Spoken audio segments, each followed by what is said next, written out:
I'm meteorologist Monica Woods, and we have a couple more days of the same weather before we really start to see a significant pattern shift. It will mean more rain in the valley, some high elevation snow initially, but then that snow level starts to drop just in time for the holiday week, and also, believe it or not, slightly warmer weather. Even though we're going to see some rain for the valley, we're going to bump up those temperatures. In the meantime, some patchy fog for the coast, gray skies and cool for the valley. For the foothills, mostly sunny. And then for the Sierra, we're still dry, but things are about to change again.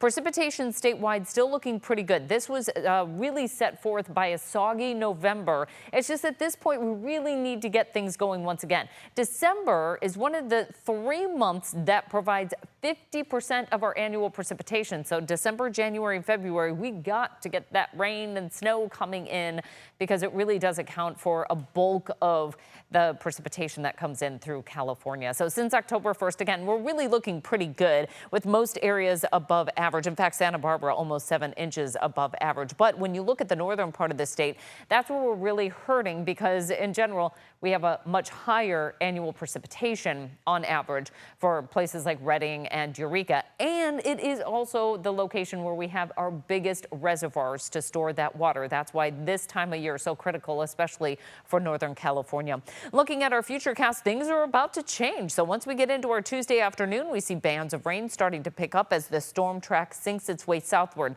What you'll also notice, though, is that it's largely a rain event for the Sierra. We'll see periods of high elevation snow, but we're going to see this as a warmer rain event that's coming in before we start to see some colder air work its way in deeper into the work week and then for the upcoming weekend. That will really provide the opportunity for some snow to accumulate for the higher elevations. But again, in the meantime, this is going to be a higher elevation snow event until we get into the weekend. Then we start to see the snow picking up. We've got multiple systems in the pipeline to really provide us with some wet weather and snowy weather throughout Northern California. Did want to put this out there, though, given the timeline, it does mean we could see some messy travel leading up to the holiday week. So we'll very closely monitor how things are playing out with that snow line.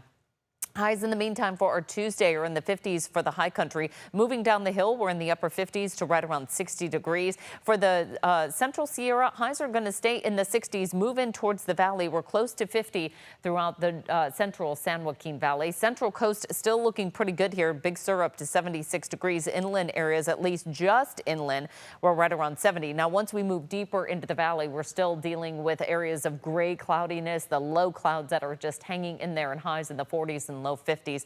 Bay Area forecast, we're in the 50s and 60s. Head inland, we're in the 50s for our Tuesday. Once we get to the northwest coast, that's where we start to see areas of rain developing. Highs near 60 along the northwest coast. On the north end of the valley, we're going to be still in the 40s, but changes are coming. Capital region, we're in the upper 40s to right around the low 50s. We've had almost 23, 24 days where temperatures have not really risen much because of the gray cloudiness that have pretty much blanketed much of the region. But those changes are coming as we look at that extended forecast. Periods of rain pretty much on and off through the next 10 days once we get into the weekend.